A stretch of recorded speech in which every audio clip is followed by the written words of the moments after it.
Oh, shout out, Manila Bulletin ha, 2,000, 5,000 kami dito.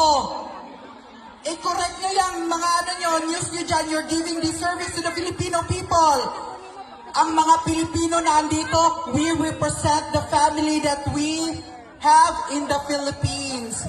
How we can combat misinformation is to give more information. Your voice needs to be heard. Post it in Facebook, post it in Instagram, post it somewhere in the internet. Talk to your friends, talk to your family. Kumbinsihin natin at kausapin natin sila kung paano natin minahal si Rodrigo Roa Duterte.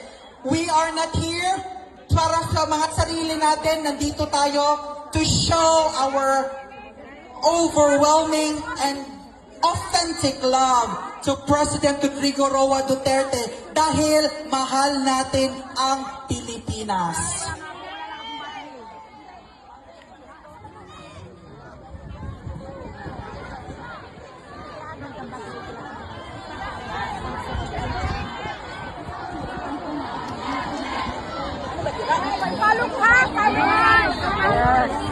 Okay na.